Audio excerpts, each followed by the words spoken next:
À Kino Cabaret, on est vraiment sous le stress. On a une semaine pour réaliser un film. Et puis donc, il a fallu que je trouve l'idée très rapidement, qu'on tourne, etc. Puis j'avais cette idée-là qui m'était trottée d'une rockstar qui faisait une vente d'enchères de son sperme. Je trouvais ça très comique. Et parallèlement, j'avais aussi l'idée d'avoir une page Facebook d'un personnage et de jouer avec ça.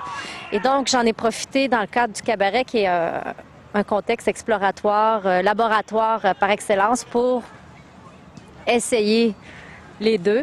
Donc, mon idée du Rockstar et puis la page web. Et puis, ça a vraiment marché au-delà de mes espérances. Là. Les gens ont embarqué à fond. Donc, grosso modo, j'ai fait une page Facebook pour mon personnage de Jimmy White. J'ai demandé à mes amis d'envoyer à leurs amis la page en question en leur demandant de devenir un fan de Jimmy White en expliquant que c'était pour le film parce que je voulais aussi travailler le film beaucoup sur les médias Internet. Je voulais me servir des feedbacks des gens de la page Facebook.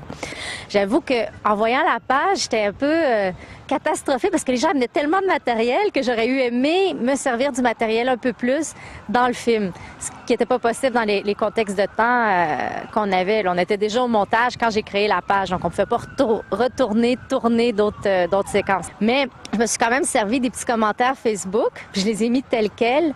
Ce que les gens ont apporté, ils ont construit le personnage de Jimmy White. Moi, grosso modo, c'était une rockstar très célèbre, un petit peu glamour, mais là, ils lui ont donné des spectacles. Il y a plein de filles qui ont parlé de lui. Il y a des filles qui prétendaient être sorties avec lui. Les gens jouaient le jeu des fans finis d'une rockstar plus grande que nature.